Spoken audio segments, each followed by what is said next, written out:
سيدنا ومولانا محمد وعلى سيدنا علي وسيدتنا فاطمة وسيدتنا زينب وسيدنا حسن وسيدنا حسين وعلى آله وصحبه وبارك وسلم.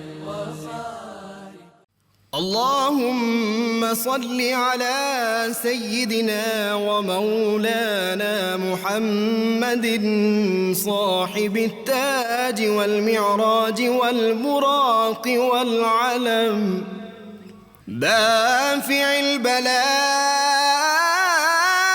والوباء والقحط والمرض والألم اسمه مكتوب مرفوع مشفوع منقوش في اللوح والقلم سيد العرب والعجم جسمه مقدس معطر مطهر منور في البيت والحرم شمس الضحى بدر الدجى صدر العلا نور الهدى كهف الورى مصباح الظلم جميل الشيم شفيع الأمم صاحب الجود والكرم والله عاصمه وجبريل خادمه والبراك مركبه والمعراج سفره وفوق سدرة المنتهى مقامه وقاب قوسين مطلوبه والمطلوب مقصوده والمقصود موجود سيد المرسلين خاتم النبيين شفيع المذنبين أنيس الغريبين رحمة للعالمين راحة العاشقين مراد المشتاقين شمس العارفين سراج السالكين مصباح المقربين محب الفقراء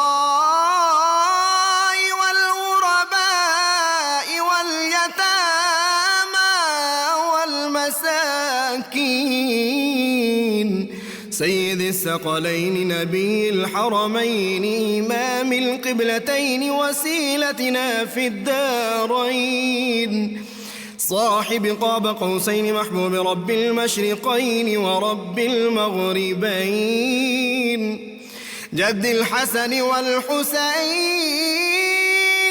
مولانا ومولى الثقلين سيدنا أبي القاسم محمد بن عبد الله نور من نور الله يا أيها المشتاقون بنور جماله بلغ العلا بكماله كشف الدجى بجماله حصنت جميع خصاله صلوا عليه وآله وأصحابه وسلموا تسليما اللهم صل على سيدنا ومولانا محمد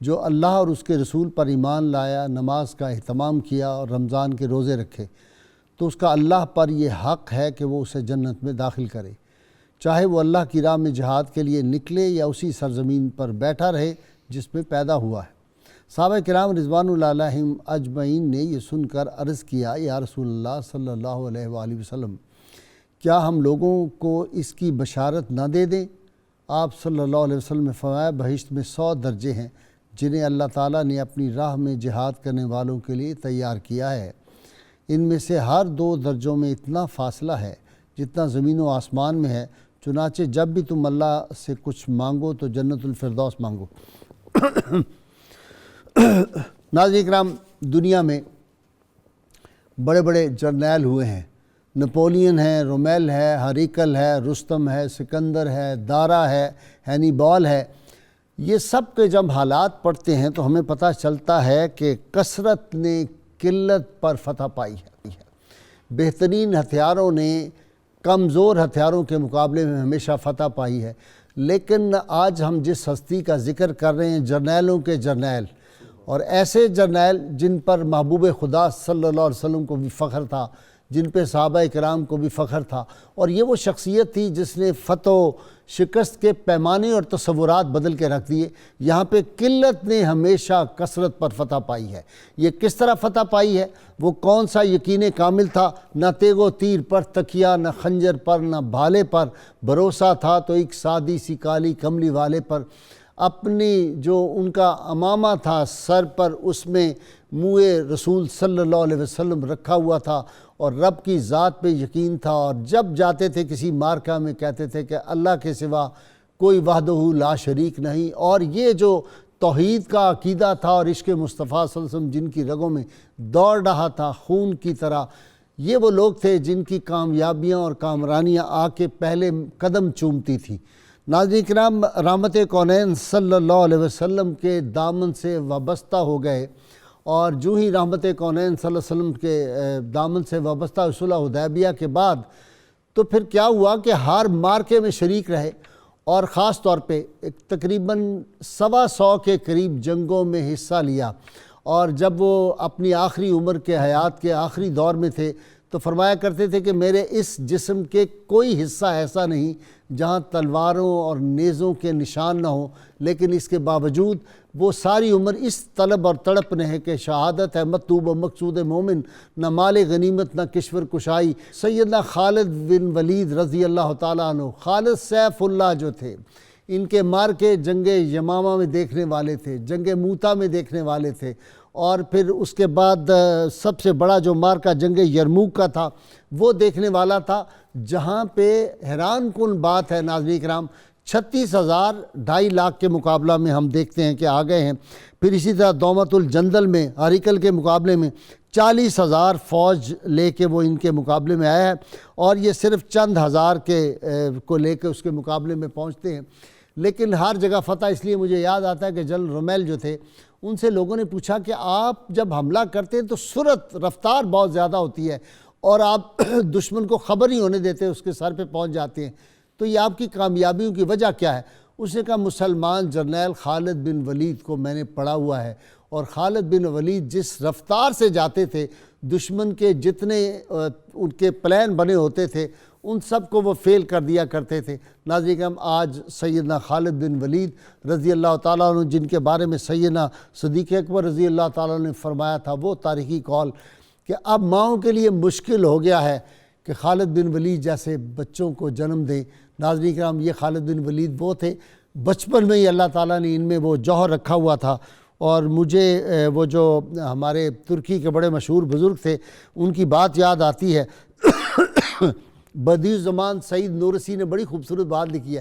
انہوں نے لکھا کہ جنگ احد کے دوسرے مرحلے پہ جب مسلمانوں کو وقتی شکست کا سامنا کرنا پڑا تو اس پہ بڑی خوبصورت انہوں نے بات لکھی کہ غزوہ احد کے پہلے مرحلے میں تو صحابہ کرام کو جو تھی فتح حاصل ہو گئی تھی، لیکن دوسرے مرحلے میں مستقبل کے صحابہ نے حال کے صحابہ کو شکست سے دوچار کر دیا تھا۔ تو یہ مستقبل کے صحابہ کرام اور سیدنا خالد بن ولید کے بارے میں رحمت کونین صلی اللہ علیہ وسلم فرمائیں کہ مجھے یقین تھا کہ اس جیسا تدبر اور فراست والا کتنی دور کتنی دیر تک ہم سے دور رہ سکتا ہے؟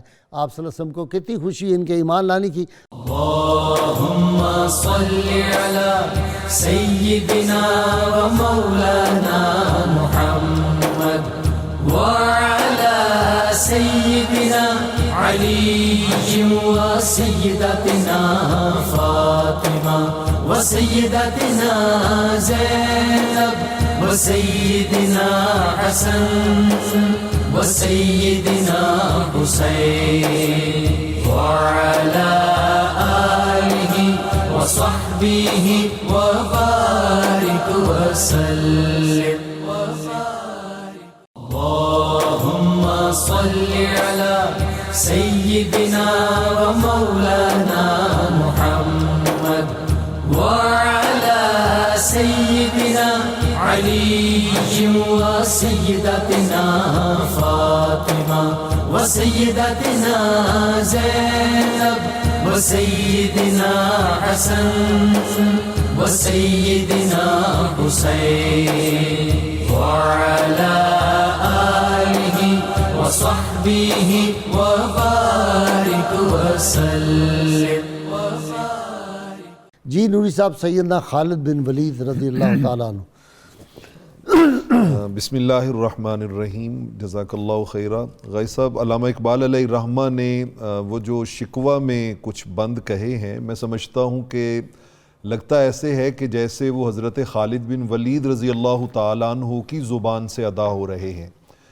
تھے ہمیں ایک تیرے ماری کاراؤں میں، خشکیوں میں کبھی لڑتے کبھی صحراؤں میں، دی اذانیں کبھی یورپ کے کلیساؤں میں، کبھی افریقہ کے تپتے ہوئے صحراؤں میں، شان آنکھوں میں نہ جچتی تھی جہاں داروں کی، کلمہ پڑھتے تھے ہم چھاؤں میں تلواروں کی۔ حضرت خالد بن ولید رضی اللہ تعالیٰ عنہ ہماری تاریخ کا وہ روشن چمکتا دمکتا ستارہ ہیں کہ جن سے اسلام پوری کائنات میں اس طرح پھیلا ہے کہ اگر اس میں یہ کہا جائے کہ سب سے بڑا کنٹریبیوشن جو ہے وہ حضرت خالد بن ولید رضی اللہ تعالیٰ عنہ کا ہے تو اس میں کوئی شک نہیں ہے۔ بالخصوص سیدنا علی المرتضیٰ شیر خدا کے بعد ہماری تاریخ میں سب سے بڑی کنٹریبیوشن جہاد میں، جنگوں میں بالکل ایسے سیدنا خالد بن ولید، بالکل ایسے ہی ہے۔ بلکہ رحمت کونین صلی اللہ تعالیٰ علیہ وآلہ وسلم نے ایک موقع پہ ارشاد فرمایا تھا کہ جس طرف آپ نے بھی اشارہ کیا کہ میں دیکھ رہا ہوں کہ ایسی دانش اور حکمت رکھنے والا کتنی دیر تک اسلام سے دور رہتا ہے۔ تو آقا علیہ الصلوۃ والسلام جب تشریف لے کے آئے عمرہ قضا کرنے کے لیے 7 ہجری میں، تو آپ نے آپ کے بھائی سے پوچھا کہ خالد کہاں ہے؟ تو آپ کہتے ہیں کہ میں مسلسل آقا علیہ الصلوۃ والسلام کی جو حکمت عملی کے سبب سے ملنے والی فتوحات تھیں وہ دیکھ رہا تھا، اور اب میں تقریباً مایوس ہو چکا تھا، اور میں یہ فیل کر رہا تھا، کبھی میں سوچتا کہ میں کیسر روم کے پاس چلا جاؤں، کبھی سوچتا کسرا ایران کے پاس چلا جاؤں، کبھی سوچتا کہ میں کہیں اور پہ ہجرت کر کے چلا جاؤں، لیکن ہر بار میرے دل میں ایک جو اندر سے آواز اٹھتی وہ یہ اٹھتی کہ لیس موطن اشہدہ الا ان صرفت انی ارا فی نفسی انی موضع فی غیر شیء۔ آواز یہ اٹھتی کہ خالد تو بدر میں بھی، احد میں بھی، خندق میں بھی، یہ سارے مرحلوں میں اسلام کے خلاف گیا ہے، لیکن اندر سے آواز یہ آتی خالد تجھے جہاں ہونا چاہیے تھا تو وہاں نہیں ہے، تجھے یہاں نہیں ہونا چاہیے تھا، تجھے کہیں اور ہونا چاہیے تھا۔ تو آپ جب عمرہ قضا کے لیے آقا تشریف لائے ہیں تو آپ مکہ معظمہ سے کہیں باہر چلے گئے تھے، فیس نہیں کر سکتے تھے۔ تو آقا نے جب بھائی سے پوچھا تو انہوں نے کہا حضور وہ کہیں چلا گیا تو آپ دعا فرمائیے نا، اللہ خیر فرما دے۔ تو آقا علیہ الصلوۃ والسلام نے کہا میرا ایک میسیج اس تک پہنچانا کہ لو جعل نقایتہ وجدہ مع المسلمین علی المشرکین لکان خیرا لہ لو اتانا لاکرمناہ۔ فرمایا اسے کہنا کہ اپنی صلاحیتیں اسلام کے لیے وقف کرے تو پھر دیکھے اللہ اس کے لیے بھلائی کے دروازے کیسے کھولتا ہے، اور ہمارے پاس آئے اور دیکھے ہم اس کے سر پہ عزت کا تاج کیسے رکھتے ہیں۔ آپ کے بھائی نے لیٹر لکھا آپ کو، اور جیسے ہی حضرت خالد بن ولید رضی اللہ تعالیٰ عنہ کہتے ہیں مجھے لیٹر ملا، زادنی رغبتاً فی الاسلام، وہ جو میرے دل کے اندر ایک چنگاری موجود تھی اور آواز اندر سے ضمیر کی مدینہ منورہ سے آ کے خط لکھا تو کہتے ہیں کہ پھر اتنی شدت کے ساتھ میرے دل میں وہ خواہش پیدا ہو گئی کہ اب میرے لیے سوائے اس کے کہ میں جتنی جلد ہو سکے حضور کی بارگاہ میں جا کے سلام قبول کروں اس کے سوا کوئی چارہ کار نہیں رہا. اچھا جی تنولی صاحب، ان کی رشتہ داری سیدنا عمر فاروق رضی اللہ عنہ فرسٹ کزن اور صلی اللہ علیہ وسلم ان کے خالو لگتے ہیں سیدہ میمونہ کے حوالے سے، تو یہ ایک رشتہ داری. اور دوسرا میں تو سمجھتا ہوں کہ جنگ خندق کے بعد ہی خالد بن ولید کا اندر ہل گیا ہوا تھا. جی بھائی صاحب بالکل اندر مسلمان ہو گیا تھا. وہ جو اندر ایک طوفان مچا ہوا تھا وہ زبان پہ آنے کے لیے کچھ اسے وقف لیا. ایسا ہی ہے ایسا، بس اللہ کا امر ہوتا ہے اور ہر چیز کا ایک وقت مقرر ہوتا ہے. تو سیدنا خالد بن ولید کا جس طرح آپ نے ارشاد فرمایا کہ آپ صلی اللہ علیہ وسلم کے ساتھ ایک خاندانی تعلق بھی، چونکہ آپ کا تعلق تو قریش سے ہی تھا اور قریش کا ایک بہت بڑا قبیلہ تھا، اور آپ اس بیک گراؤنڈ میں بھی اگر دیکھیں تو اسلام کے آنے سے پہلے مکہ کی سوسائٹی کے اندر جو انہوں نے مختلف شعبہ جاتی تقسیم کر رکھی تھی، تو عسکری امور اور یہ جو فوجی اور دفاعی معاملات یہ حضرت خالد بن ولید کے قبیلے کے پاس ہی تھے، اور اس کے اندر ان کا جو رول تھا وہ بہت امپورٹنٹ فرام ویری بگننگ چلا آ رہا تھا. یہ جو ایک عسکری جینیس ہونا اپنا اس کا خالد بن ولید کا، وہ انہوں نے گویا انہیرٹ کیا تھا اپنی فیملی سے. یہ چیزیں آگے چل کے بہت زیادہ اسلام کے لیے اثاثہ ثابت ہوئیں اور اسلام کے لیے ایک طاقت اور تقویت کا سامان بنی. جیسے ابھی پروفیسر صاحب نے ذکر کیا، جب خالد بن ولید کو ان کے بھائی نے خط لکھا تو اب انہوں نے یہ فیصلہ کر لیا اور اپنے دیرینہ ساتھیوں حضرت عمرو بن العاص اور دوسروں کو بھی بلایا کہ آئیں اس پہ مجھے مشورہ دیں ہمیں کیا کرنا چاہیے.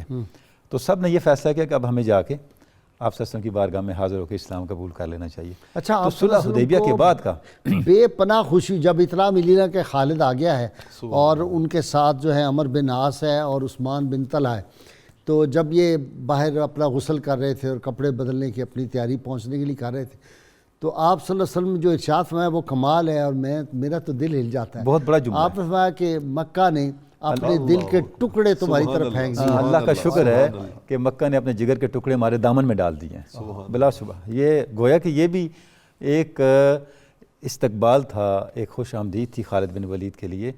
اچھا گائی صاحب آپ دیکھیں خالد بن ولید کے آنے کے بعد وہ ریکویسٹ ہے آپ کے ذہن میں جو جاتے ہی حضرت خالد بن ولید نے کلمہ پڑھا اور کلمہ پڑھنے کے بعد پھر آپ صلی اللہ علیہ وسلم کی بارگاہ میں عرض کیا، یا رسول اللہ صلی اللہ علیہ وسلم میں تو ساری عمر آپ کے خلاف ہی لڑتا رہا ہوں اور آپ دعا فرما دیں کہ اللہ تعالیٰ میری پچھلی کوتاہیاں معاف فرما دے، میری غلطیاں. تو حضور صلی اللہ علیہ وسلم نے فرمایا جب آدمی دائرہ اسلام میں داخل ہوتا ہے، ہمارے دامن سے وابستہ ہوتا ہے، تو اللہ تعالیٰ اس کی پچھلی جو خطائیں معاف فرماتا ہے. کہا پھر بھی یا رسول اللہ طبیعت پہ میرے بوجھ ہے، آپ دعا فرما دیں. تو آپ صلی اللہ علیہ وسلم پھر دعا فرما دی تو پچھلی سلیٹ تو ہو گئی صاف. سبحان اللہ. اب جو خالد بن ولید نکلے ہیں، اور یہ پھر ایک مارکہ آگے چل کے ہم بات کریں گے کہ جب یہ ان کے ساتھ یرموک میں مارکہ ہو رہا تھا نا، تو ایک وہاں کا بہت بڑا لیڈر تھا جرجا، وہ اس سے کیا ڈائلاگ ہوئی ہے میں بعد میں عرض کروں گا ناظرین کو. جی بات مکمل کریں. جی تو ایسا میں یہ عرض کرنا چاہ رہا تھا کہ سیدنا خالد بن ولید کی جو اسلام کے اندر آمد ہے، اچھا کچھ صحابہ کے آنے کے ساتھ ہی اسلام کا جو سفر تھا اس میں غیر معمولی تبدیلی اور ایک صورت پیدا، جیسے سیدنا عمر فاروق ہے. بعین ہی حضرت خالد بن ولید کا جو آنا ہے اسلام کے اندر، اس کا جو سب سے بڑا امپیکٹ پڑا اسلام کا سفر پہ غازی صاحب وہ یہ تھا کہ خالد بن ولید نے اسلام کی طاقت کو بین الاقوامی سطح تک متعارف کروا دیا. پہلی بات. دوسری بات، جو عالمی طاقتوں کا اس دور کی عالمی طاقتوں کا ایک نفسیاتی اثر تھا دنیا پر اور عرب پر، اس کو ہمیشہ کے لیے ختم کر دیا. سپر پاور جو تھی وہ اس کا اثر زائل کر دیا. اور تیسری بات غازی صاحب آپ یہ دیکھیں کہ چونکہ ایک بڑے اہم بنیاد جس کی طرف آپ نے اشارہ کیا، سیدنا خالد بن ولید کو بھی اس کا احساس تھا کہ جب سے بدر کے بعد مارکے شروع ہوئے کفر کے ساتھ، غزوہ احد ہی ہے جس میں ہزیمت اٹھانی پڑی، اب اس کا ایک اثر تھا صحابہ کرام پہ. اب اس اثر کا ازالہ کیسے کیا؟ اب دیکھیں جنگ موتا میں آپ صلی اللہ علیہ وسلم نے خالد بن ولید کو کمانڈر نہیں بنایا نہ، بلکہ یہ بنانا اہل لشکر پہ چھوڑا. اس کا مطلب کیا تھا؟ قربان جاؤں. اس کا مطلب یہ تھا حکمت پہ قربان جاؤں. اس کا مطلب یہ تھا اب جب اہل لشکر نے خود ان کو چن لیا اور خود چننے کے بعد خالد بن ولید کی جو دانش تھی، ان کی جو ملٹری وزڈم تھی، اس کا عملاً مظاہرہ کر لیا، تو اب پچھلے سارے اثرات ختم ہو گئے. یعنی اب آنے والے زمانے میں سیدنا عمر فاروق تک کے زمانے کوئی میں تانا نہیں دے گا. مسلم لشکر نے دل سے ان کو کمانڈر ان چیف قبول کر لیا. واہ واہ یہ بات تھی اصل میں. واہ واہ واہ. کہ آپ دیکھیں کہ وہ ایک ایسی اسٹریٹجی تھی کہ اس میں سے تو نکل کے آنا ہی بہت مشکل تھا. لیکن سیدنا خالد بن ولید نے جس انداز سے اس پورے کے پورے معاملے کو ہینڈل کیا، اور اگلے دن آپ نے کیا کیا، آپ نے آدھی فوج کو پہاڑ کے پیچھے بھیج دیا اور ان کو ہدایت کی کہ جیسے جنگ شروع ہو تو آپ نے مختلف پرچموں کے ساتھ ایک یلغار کی صورت میں سامنے آنا ہے. اچھا جیسے ہی انہوں نے یہ آپ موتا کی بات کر رہے ہیں؟ جی موتا کی. یعنی جیسے ہی انہوں نے یہ عمل کیا تو مخالفین نے یہ سمجھا کہ شاید ریاست مدینہ سے کوئی نئی کمک آ گئی ہے اور لشکر پیچھے ہٹ گیا. تو آپ اپنے جو تھوڑی سی بھی جمعیت تھی اس کو بچا کے اور ایک بڑا نقصان کر کے دشمن کا اب واپس آ گئے. تو یہ ایک پورے کا پورا. اچھا اب اس کے اندر ایک اور اثر بھی ہوا. صلح حدیبیہ چلتی رہتی اگر جنگ موتا نہ ہوتا ہے. یعنی ایک تو یہ اثر ہوا کہ پازیٹیو، اور نیگیٹو یہ ہوا کہ چونکہ بہت واضح انداز سے فتح نہیں تھی تو کچھ قریش نے یہ سمجھا کہ مسلمان تو بڑے کمزور ہو گئے، ہمیں صلح حدیبیہ کو اندر کرنے کی کیا ضرورت ہے. لہٰذا انہوں نے نیگیٹو سرگرمی شروع کر دی، بنو خزاعہ کے ساتھ زیادتیاں کی. نتیجہ کیا نکلا کہ وہی معاملات اثرات جو بہت بعد میں آنے تھے وہ بہت پہلے آ گئے اور فتح مکہ کا مرحلہ سامنے آ گیا. تو یعنی حضرت خالد بن ولید کا جو ملٹری جینیس ہونا ان کا ہے، ان کی جو عسکری وزڈم تھی، ہم یہ دیکھتے ہیں کہ آگے چل کر بھی مختلف مراحل پر جو اسلام کی آگے سفر تھا اسلام کا، اس کے اندر ان کا ایک بڑا پیش رفت والا کردار سامنے آیا. اچھا جی، غزوہ حنین میں بھی کمال کی بات کی ہے. اللہ صلی اللہ علیہ وسلم نے ان کو سب سے پہلے بھیجا کمانڈوز دے کے، اور 12,000 کی فوج تھی سرکار صلی اللہ علیہ وسلم کے ساتھ. تو وہاں تو بے پناہ لوگ تھے، اور جس طرح انہوں نے پہاڑوں پہ حملہ کیا، یہ پہلے تھے نا اس میں حنین میں سب سے پہلے جو 100 کا قافلہ ایک تقریباً آگے بھیجا تھا، تو وہ حملہ ہوا. اور اس میں جس طرح خالد بن ولید جو ہیں سنبھلے ہیں، یہ بھی دنیا کی تاریخ عجیب و غریب ہے. جی بسم اللہ الرحمن الرحیم، صلی اللہ تعالیٰ علی النبی الامین وعلی آلہ وصحبہ اجمعین. اعلیٰ حضرت فاضل بریلی رحمۃ اللہ علیہ نے کچھ اشعار کہے ہیں، سمجھتا ہوں صحابہ کرام رضی اللہ عنہم اجمعین کے اس مزاج کے بڑے وہ عکاس ہیں. فرماتے ہیں: حسن یوسف پہ مصر میں کٹیں انگشت زنا، حسن یوسف پہ کٹیں مصر میں انگشت زنا، سر کٹاتے ہیں تیرے نام پہ مردان جہاں. میں نے کہا ہے، انہوں نے مردان عرب کہا تھا. جی. اور اسی طرح یہ بھی ایک جگہ آپ نے ارشاد فرمایا، فرماتے ہیں: تیرے قدم پہ وارے جان و دل تیرے قدم پر وارے، کیا نصیبے ہیں تیرے یاروں کے. یہ لفظ اعلیٰ حضرت رحمۃ اللہ علیہ سرکار کے اصحاب کی طرف کہے. عرب کے لوگوں کا مزاج یہ تھا کہ وہ اپنی بہادری، سخاوت، شجاعت اور اس طرح کے معاملات کو اشعار کی زبان میں بہت زیادہ بیان کیا کرتے تھے. دیوان حماسہ کے اندر ہمارے درس نظامی میں شامل ہے ایک کتاب، وہاں ایک شاعر نے اپنی بہادری کا اظہار کرتے ہوئے یہ بات کہی تھی. کہا کہ میں جب اپنے دشمن کے سامنے ایک مرتبہ ہوا تو مجھے ایسے لگا جیسے اطراف سے مجھے موت نے گھیر لیا ہے، لیکن میں اپنی بہادری کی وجہ سے ہر طرف جہاں موت کھڑی سی وہاں سے بچ کے نکل گیا. اس طرح اس نے یہ کیفیت بیان کی. کہا کہ موت دانتوں میں انگلیاں دبائے حیرانگی کے ساتھ مجھے دیکھ رہی تھی کہ میں کیسے بچ نکلا ہوں. میں کہتا ہوں یہ تو اس کا ایک تخیل تھا، ایک اندازہ اور تصور تھا، لیکن اس کے اس تصور کو حقیقت میں اگر کسی نے بدلا ہے تو وہ حضرت خالد بن ولید رضی اللہ تعالی عنہ ہے. جہاں بے شمار مقامات پہ مور سر پر کھڑی ہے، لیکن حضرت خالد بن ولید رضی اللہ تعالیٰ عنہ فتح لے کر وہاں سے کامیابی کے ساتھ لوٹتے ہیں. حنین کا تذکرہ آپ نے کیا. جس وقت یہ زخمی ہوئے تو فخر عالم نور مجسم صلی اللہ علیہ وسلم کا ان کے ساتھ تعلق ایسا ہے، صحابہ کہتے ہیں ہم نے دیکھا کہ حنین کے زخمیوں میں حضور نام لے لے کر تلاش کر رہے ہیں کہ خالد کہاں ہے، خالد کہاں ہے، خالد کہاں ہے. جب مل گئے تو آقا دو عالم علیہ السلام نے نہ صرف یہ کہ ان کی حال دریافت فرمایا بلکہ ساتھ ان کو دم بھی فرمایا اور لعاب دہن، تمام زخموں پہ اپنا لعاب دہن لگایا، جس طرح سیدنا علی المرتضیٰ کے اور سیدنا صدیق اکبر کے لگایا تھا. وہی یہ محبت کو ایک معمولی محبت نہیں ہے. اللہ اکبر. حضرت عمار بن یاسر رضی اللہ تعالیٰ عنہ کے ساتھ ان کا اختلاف ہوا کسی بات پر. آقا دو عالم علیہ السلام تک شکایت پہنچی. حضرت عمار نے خود کی کہ حضرت خالد نے مجھے ایسے ایسے جملے کہے ہیں. سرکار نے بلایا اور بلا کر فرمایا: اے خالد تمہیں کیا ہوا کہ تم ایک جنتی شخص اور اہل بدر کے ساتھ تعلق رکھنے والے شخص کے ساتھ اس طرح تم مزاج رکھتے ہو، ان کے ساتھ غصہ کرتے ہو. ان کو منع فرما دیا. اور دوسری طرف حضرت عمار بن یاسر رضی اللہ تعالیٰ عنہ کو بلا کر بھی ایک جملہ ارشاد فرمایا. فرمایا: عمار، خالد اللہ کی تلواروں میں سے ایک تلوار ہے اور اس کے مزاج کا تم بھی خیال رکھا کرو۔ حضرت خالد فرماتے ہیں حضور کا حضرت عمار کے بارے میں جو لفظ کہے تھے وہ ساری زندگی میرے دل میں رہے، میں نے کبھی پھر ان کے ساتھ ایسے گرم مزاجی کے ساتھ معاملہ کوئی نہیں کیا۔ ایک مقام ایسا بھی آیا تھا جہاں پہ حضرت سیدنا صدیق اکبر رضی اللہ تعالیٰ عنہ نے جس وقت کفار اور مرتدین کی طرف آپ کو بھیجا تھا کہ ان کی سرکوبی کر کے آئیں، وہ آپ نے کو سزا ایسی دے دی جو انتہائی سخت تھی، تھے وہ مرتد لیکن ان کی طرف سے دی جانے والی سزا بھی زیادہ سخت تھی۔ تو حضرت عمر رضی اللہ عنہ نے حضرت سیدنا صدیق اکبر سے کہا کہ آپ انہیں منع کریں، ٹھیک ہے ان کا حق تھا ان کے ساتھ مقابلہ کرنا، لیکن یہ جو سزا دی ہے اس میں تھوڑا سا خیال کرنا چاہیے تھا اور آپ کو ان کو روکنا چاہیے۔ سیدنا صدیق اکبر رضی اللہ عنہ نے یہ لفظ ارشاد فرمائے تھے، فرمایا عمر خالد اللہ کی تلوار ہے اور اللہ تبارک و تعالیٰ نے اپنی تلوار کافروں منافقوں مشرکوں پر بے نیام کر دی ہے، صدیق اللہ کی تلوار کو نیام میں کیسے ڈال سکتا ہے؟ واہ واہ واہ۔ اللهم صل على سيدنا ومولانا محمد وعلى سيدنا علي وسيدتنا فاطمة وسيدتنا زينب وسيدنا حسن وسيدنا حسين وعلى آله وصحبه وبارك وسلم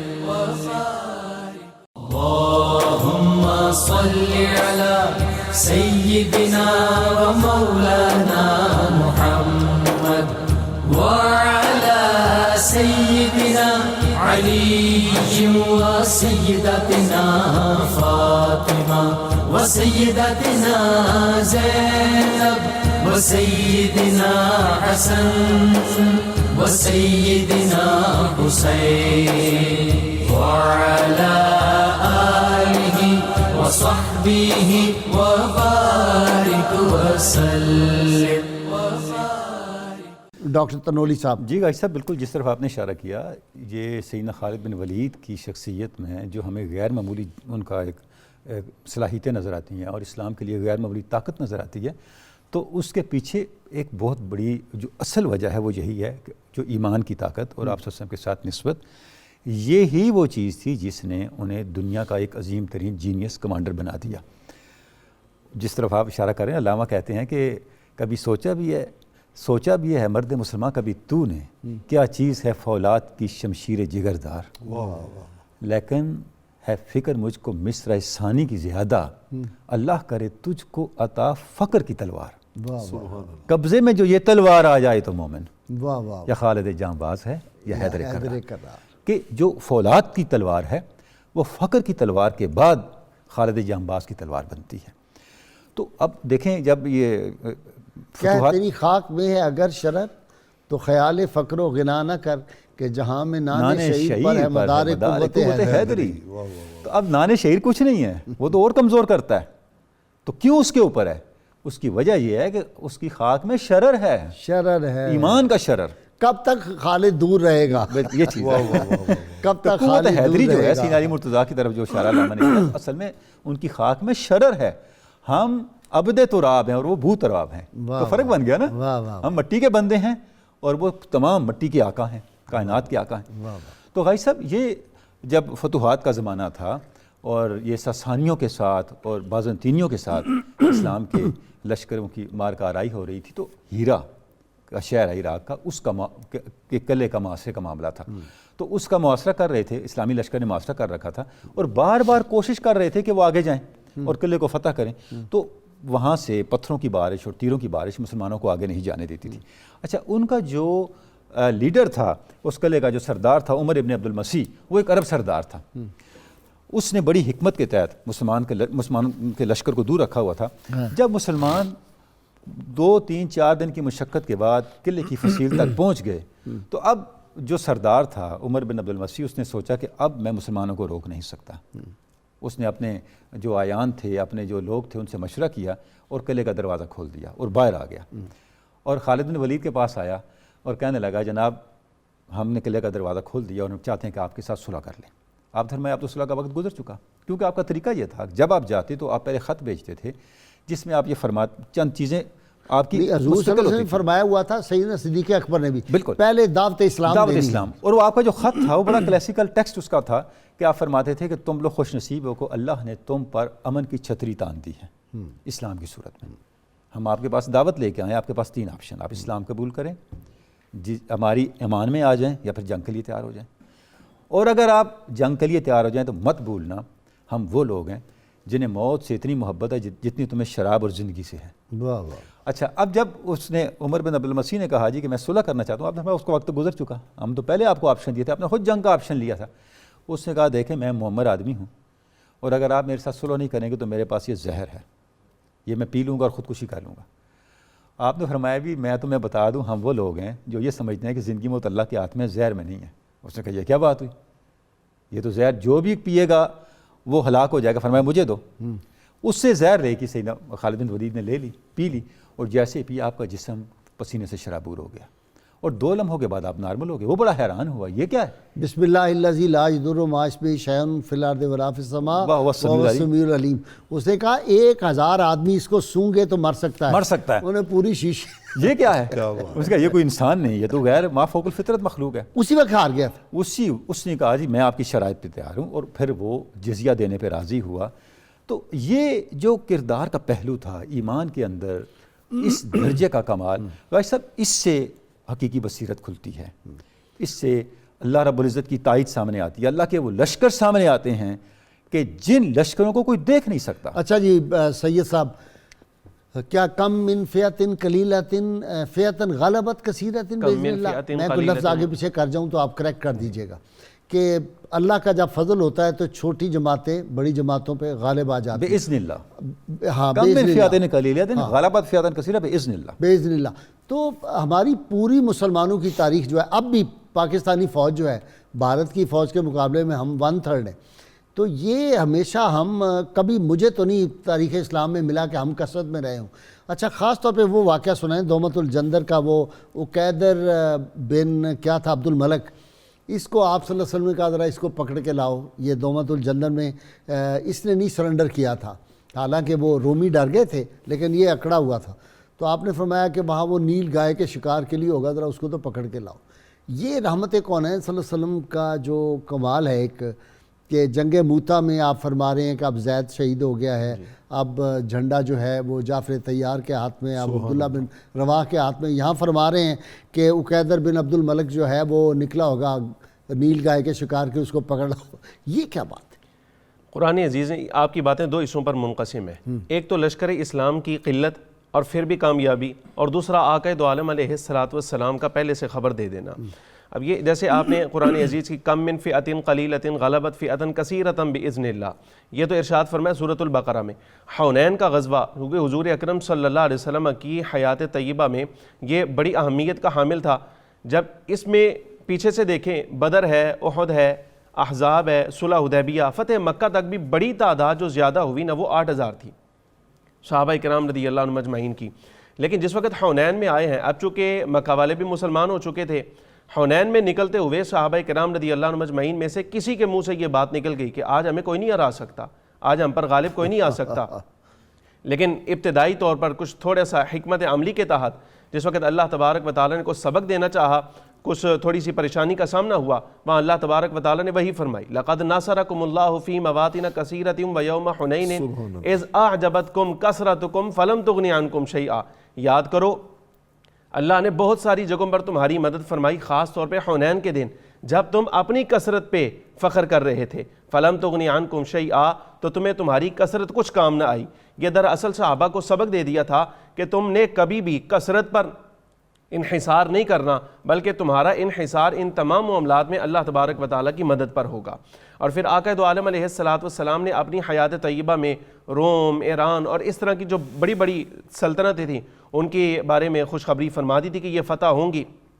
سیدنا صدیق اکبر، فاروق اعظم، حضرت عثمان غنی رضی اللہ عنہ اجمعین، مولا مرتضیٰ رضی اللہ تعالیٰ عنہ، صحابہ کرام رضی اللہ عنہ، جس آپ نے کرنا تھا، جنگ کے اندر شرکت کرنی تھی، حضور اکرم صلی اللہ علیہ وسلم پہلے فرما کے گئے تھے۔ جیسے حضرت عثمان غنی رضی اللہ تعالیٰ عنہ کو یہ بشارت دی تھی کہ ان کے زمانے کے اندر سمندری جہاد ہوگا، وہ بھی ہوا۔ اسی طرح قرآن عزیز نے احادیث طیبہ میں سب کچھ بیان کر دیا گیا تھا۔ آپ ایران میں دیکھیں، حضرت خالد بن ولید رضی اللہ تعالی عنہ، وہاں بھی یہ معاملہ پیش آیا۔ ہرمز جو بڑا ایک نامی گرامی پہلوان تھا اور عرب کا دشمن تھا بہت بڑا، اہل اسلام کا بہت بڑا مخالف تھا، جس وقت آپ نے اس کو خط لکھا، رستم کو خط لکھا، مہران کو خط لکھا اور یہ بات کہا کہ میں تم سے مقابلہ کرنے کے لیے آ رہا ہوں، اگر تم میں ہمت ہے تو پھر مقابلہ کرو، نہیں ہمت تو پھر امان میں آ جاؤ، اور بڑا اچھا ہوگا اگر تم مسلمان ہو جاؤ تو سارے معاملات ٹھیک ہو جائیں گے۔ اور اسی طرح پھر آپ نے ہرمز کے ساتھ جو مقابلہ کیا، اس کو قتل کیا۔ حضرت صدیق اکبر رضی اللہ تعالیٰ عنہ کو خط لکھ کر یہ بات بتائی کہ میں نے ہرمز کو قتل کر دیا ہے، اب جو اسلام دشمنی وہ کیا کرتا تھا وہ ٹھنڈی ہو گئی اس کی۔ تو آپ نے حضرت خالد بن ولید کو جواباً لکھا، فرمایا اس کا جتنا سامان تھا وہ سارا کا سارا میری طرف سے آپ کے لیے، حق بنتا ہے آپ کا۔ اللهم صل على سيدنا ومولانا محمد وعلى سيدنا علي وسيدتنا فاطمة وسيدتنا زينب وسيدنا حسن وسيدنا حسين وعلى آله وصحبه وبارك وسلم۔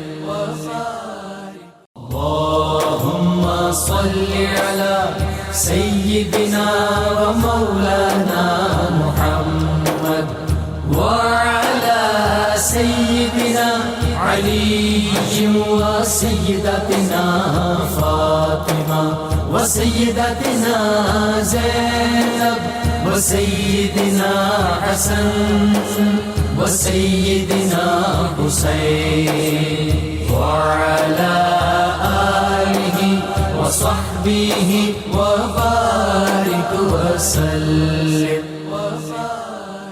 آپ پہ بعض اعتراضات بھی ہیں کہ وہ آپ خود سری کرتے تھے، اسی طرح جو بیت المال وہ جو ہوتا تھا مال جنگ میں آتا تھا، کیا اس کو مال غنیمت، اس میں بھی فراخ دلی بہت تھی، چونکہ سردار خاندان تھے نا، عمراء کے خاندان سے قریشی تھے نا وہ بھی، اوپر جا کے تو شہزادہ نسب حضور صلی اللہ علیہ وسلم سے مل جاتا ہے۔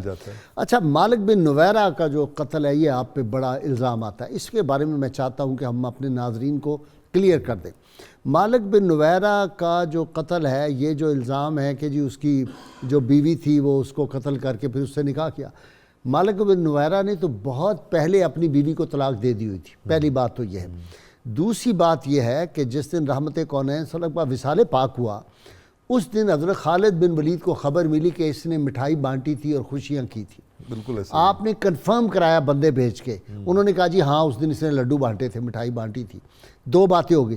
تیسری جب آپ کی اس سے گفتگو ہوئی تو وہ ہر بات میں کہتا تھا آپ کے صاحب نے یہ فرمایا، آپ کے صاحب یہ کہتے ہیں۔ آپ نے کہا یہ تم کیا بکواس کر رہے ہو، تمہارے صاحب نہیں ہے، اس کا مطلب یہ ہے کہ تمہارے دل میں وہی منافقت ہے اور تم مرتاد، تو اس لیے مارا۔ تو خالد بن ولید رضی اللہ تعالیٰ عنہ کی جو غیرت ایمانی تھی، بے شک ایسے ہی، وہ اصل میں عشق رسول صلی اللہ علیہ وسلم وہ برداشت ہی نہیں کرتے تھے۔ بالکل ایسے ہی ہے، بالکل ایسے ہی۔ دیکھیں نا طلحہ اسدی جو تھا نبوت کا جنہیں دعویٰ کیا، اس کو بھی حضرت نے ختم کیا۔ بالکل آپ نے درست فرمایا ہے۔ اصل میں غازی صاحب اپنا حضرت خالد بن ولید رضی اللہ تعالیٰ عنہ کی جو اسلام کے ساتھ وابستگی اور بالخصوص آقا علیہ الصلوۃ والسلام کے ساتھ جو ان کا عشق اور والہانہ ایک وارفتگی کا تعلق تھا وہ بڑا خاص ہے۔ غزوہ حنین کے موقع پر ہی جب آقا علیہ الصلوۃ والسلام مال غنیمت تقسیم کر رہے ہیں اور وہ ایک بدبخت جو ہے اس نے کہہ دیا کہ اتق اللہ، آپ اللہ سے ڈریے، تو حضرت خالد بن ولید رضی اللہ تعالیٰ عنہ کی غیرت و حمیت ایمانی نے جوش مارا اور آپ کھڑے ہو گئے اور آپ نے عرض کی یا رسول اللہ صلی اللہ علیہ وسلم مجھے اجازت دیجئے میں اس گستاخ کا سر جو ہے وہ ابھی تن سے جدا کروں۔ لیکن آقا علیہ الصلوۃ والسلام نے فرمایا تھا نہیں، یہ حکمت کے خلاف ہے، لوگ جو ہیں وہ غلط فہمی کا شکار ہوں گے کہ نبی جو ہیں وہ اپنے ہی صحاب کو مروا دیتے ہیں۔ آپ نے فرمایا لیکن یاد رکھو کہ اس بدبخت کی نسل سے ایک قوم پیدا ہوگی کہ جو قرآن بہت پڑھیں گے لیکن قرآن ان کے حلق سے نیچے نہیں اترے گا۔ یہاں پر حضرت خالد بن ولید رضی اللہ تعالیٰ عنہ کا قول اگر آپ مجھے فوجی بھائیوں کو ٹریبیوٹ کرنے دیں تو یہ ان کے لیے ہمیشہ ایک بہت زیادہ جوش اور جذبے کا سبب بنے گا۔ کسی نے پوچھا کہ آپ اس طرح بے خوف ہو کے بے جگری سے کس طرح لڑ رہے تھے، اس کے پیچھے راز کیا ہے؟ تو انہوں نے آگے سے چھوٹے سے ایک اپنے بیان میں اس سارے راز کو بیان کیا. انہوں نے کہا کہ ما ادری من ای یومی افر، مجھے یہ بتاؤ کہ میں اپنی زندگی کو میں نے 2 دنوں میں بانٹا ہوا ہے، ان 2 دنوں میں سے میں کس دن سے پیچھے ہٹ کے بھاگوں؟ ان کا جی وہ 2 دن کون سے ہیں؟ ان کا یوم اراد اللہ ان یہدی لی کرامتن، میری زندگی کا ایک دن وہ ہے جس میں اللہ ارادہ کرتا ہے کہ میں خالد کو عزت دوں، تو کیا میں عزت لینے سے واپس بھاگ جاؤں؟ میں تو بڑھوں گا عزت لینے کے لیے. وَيَوْمٌ أَرَادَ اللَّهُ أَن يُهْدِيَ لِي شَهَادَةً، یا میری زندگی کا دوسرا دن وہ ہے جس میں اللہ ارادہ کرتا ہے کہ وہ مجھے شہادت دے، تو کیا میں شہادت لینے سے پیچھے بھاگوں گا؟ تو مجھے تو اپنی زندگی 2 دنوں میں بٹی نظر آتی ہے، کسی دن کرامت ملتی ہے اور کسی دن شہادت کی جستجو لیے میں میدان عمل میں جاتا ہوں. تو یہ بنیادی طور پہ ان کے اندر ایک جذبہ تھا. ڈاکٹر تنولی 9 تلواریں موتا میں ٹوٹی ہیں، سبحان اللہ. اور پھر ایک چھوٹی سی تلوار رہ گئی تھی، تلوار ہی ختم ہو گئی، یمنی تلوار، وہ چھوٹی سی تھی. اس کے باوجود اچھا باقی باتیں تو ان کی عظمت اور ان کی شجاعت، جرأت، دلیری بچپن سے، اچھا طاقتور بھی تھے. ظاہر ہے سیدنا عمر فاروق رضی اللہ عنہ کے قد کے برابر قد بھی تھا، اور سیدنا عمر فاروق بچپن میں پنڈلی بھی توڑ دی تھی کشتی میں. لیکن جب وڈرا کیا گیا کہ جی لوگوں کا یہ تصور ہو گیا ہے کہ شاید فتح جو ہے خالد بن ولید کی وجہ سے ملتی ہے، اللہ پہ یقین جو ہے وہ کہیں کمزور نہ ہو جائے. کمال ہے، ویسے خوش ہو رہے، نعرے لگا رہے ہیں اس بات پہ. کیا بات. ورنہ بندے کو کہو کہ بھئی تم تو اب سپاہی بن گئے ہو جرنیل سے، تو جرنیل سے سپاہی، یہ بڑی بات ہے. یہ خالد بن ولید ہی کر سکتے. غازی صاحب اس سے پتہ چلتا ہے کہ ان کی جتنی جدوجہد تھی، ان کے جتنے غزوات تھے، جنگیں تھی، جہاد تھا، وہ عہدے کے لیے نہیں تھیں، اللہ کی رضا کے لیے تھیں. اگر عہدے کے لیے ہوتی یعنی اخلاص اس سے ثابت ہوتا ہے، اخلاص کے لیے تھی، اور طاقت تھی اخلاص کے اندر.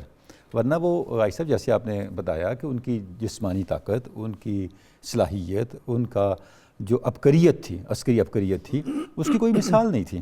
اس لیے تو ابوبکر صدیق فرما رہے تھے نا کہ میں اللہ کی تلوار کو نیام میں کیسے ڈالوں. اور آپ صلی اللہ علیہ وسلم مدینہ طیبہ میں بیٹھ کے فرما رہے ہیں سیف اللہ، جنگ موتا کا منظر جس طرح آپ ارشاد فرما رہے ہیں، مدینہ طیبہ میں فرما رہے ہیں اللہ کی تلوار. تو یہ جو منصب تھا ان کا، اور بات وہی ہے کہ ان کے اندر اخلاص کا یہ عالم تھا. اور غازی صاحب دیکھیں ان کی طاقت اور ان کا جو میدان جنگ کے اندر فنون حرب کا اظہار اور اس کے اوپر جو کمانڈ تھی، یہی جو مارکے ہو رہے تھے شام کی فتوحات کے باب میں. تو ایک قلعہ تھا عین التمر جس کے اوپر ایران کا اثر تھا. تو وہاں کا جو سردار تھا عقبہ، اس کو ایرانیوں نے بلایا، ایرانی کمانڈر نے بلایا اور کہا کہ آپ خالد بن ولید کا سامنا کریں اور اس کو روکیں، تو ہم آپ کو شہنشاہ ایران سے یہ اعزازات بھی دلوائیں گے، اس کے دربار میں اعلیٰ منصب بھی دیں گے، اور مزید بھی جو سہولتیں ہوں گی اب آپ کو دیں گے. اس نے کہا میں یہ، پہلے تو اس کو بڑا ڈر لگا کہ خالد بن ولید کا سامنا کون کرے. بہرحال اس نے تحریک شروع کر دی. جب مارکے کا دن آیا تو یعنی جو جیسا کہ روٹین تھی اسلام کے لشکر کی اور ان کے لشکر کی کوئی نسبت نہیں تھی، عدلی نسبت نہیں تھی. لشکر آمنے سامنے ہوئے تو عقبہ نے کہا کہ ایسا کیا بہتر نہیں کہ ہم دو بدو مقابلہ کر لیں. اور بڑا بھاری بھرکم اور بڑا قوی جرنیل تھا. خالد بن ولید نے کہا بہتر ہے. اس کا مقصد یہ تھا کہ خالد بن ولید کو پرسنلی گرفتار کر کے شہنشاہ ایران کے دربار میں پیش کرے اور اپنے انعامات حاصل کرے. جیسے ہی مقابلہ شروع ہوا تو خالد بن ولید کی اتفاقاً اس کی تلوار کی وجہ سے آپ کی تلوار گر گئی. جیسے خالد بن ولید کی تلوار گری اسے بھی تلوار پھینک دی اور آ کے مقابلہ شروع کر دیا. خالد بن ولید بڑے پھرتیلے جسم کی اور سلم جسم کی شخصیت تھے. کافی جد و جہد کے بعد، جنگ کے بعد، آپ نے اس کو نہ صرف زخمی کر دیا بلکہ گرفتار کر کے اپنے لشکر میں لے آئے. جب اس کو گرفتار کر کے لائے تو اس کا سارا لشکر میدان جنگ چھوڑ کے چلا گیا اور وہ قلعہ جو تھا اس طریقے سے بغیر جنگ کے فتح ہو گیا. تو ہم دیکھتے ہیں کہ حضرت خالد بن ولید کے اندر جو ایک غیر معمولی اعتماد تھا، جو غیر معمولی انہیں گرفت حاصل تھی عسکری فنون پہ، اور جس طرح مخالف لشکر پہ وہ غالب آ جاتے تھے، جس طرح وہ حکمت عملیوں کو مختلف انداز سے بدل کے برتتے تھے میدان جنگ کے اندر، ان کا دشمن سوچ بھی نہیں سکتا تھا کہ اب خالد کی تلوار اور خالد کے سپاہی کس طرف سے ہم پہ حملہ آور ہوں گے. اب اتنا بڑا جینیس ہوتے ہوئے اگر وہ چاہتے تو کوئی اور اقدام کرتے، لیکن انہوں نے ایسا نہیں کیا. جب امیر المومنین سیدنا عمر فاروق کی طرف سے ان کی معزولی کے احکامات آئے تو انہوں نے ان احکامات کو اسی طرح سے خوش آمدید کہا جس طرح منصب بڑھنے کے احکامات کو خوش آمدید کہا جاتا ہے۔ ناظرین کرام، کتاب الشفاء سے نسخے کا وقت ہو گیا جی۔ آنکھ کے درد کا روحانی علاج ہے۔ 41 مرتبہ سورہ فاتحہ پڑھ کر پانی پر دم کر کے 7 قطرے آنکھوں میں ڈالیں، انشاءاللہ آنکھ کا درد ختم ہو جائے گا۔ شرط یہ ہے کم از کم 11 مرتبہ اول و آخر کوئی بھی درود پاک جو آتا ہو پڑھیں، اور آج چونکہ جمعۃ المبارک کا دن ہے اس لیے آپ صلی اللہ علیہ وسلم فرمایا کہ جمعہ کے روز مجھ پہ زیادہ درود پڑھا کرو۔ سیدنا امام علی مقام سید الشہداء امام حسین علیہ السلام فرماتے ہیں جب جسم بنا ہی موت کے لیے ہے تو اللہ تعالیٰ کی راہ میں شہید ہونا سب سے بہتر ہے۔ اللہم صلی علی سیدنا و مولانا محمد وعلی سیدنا علی و سیدتنا فاطمہ و سیدتنا زینب و سیدنا حسن وسيدنا حسين وعلى آله وصحبه وبارك وسلم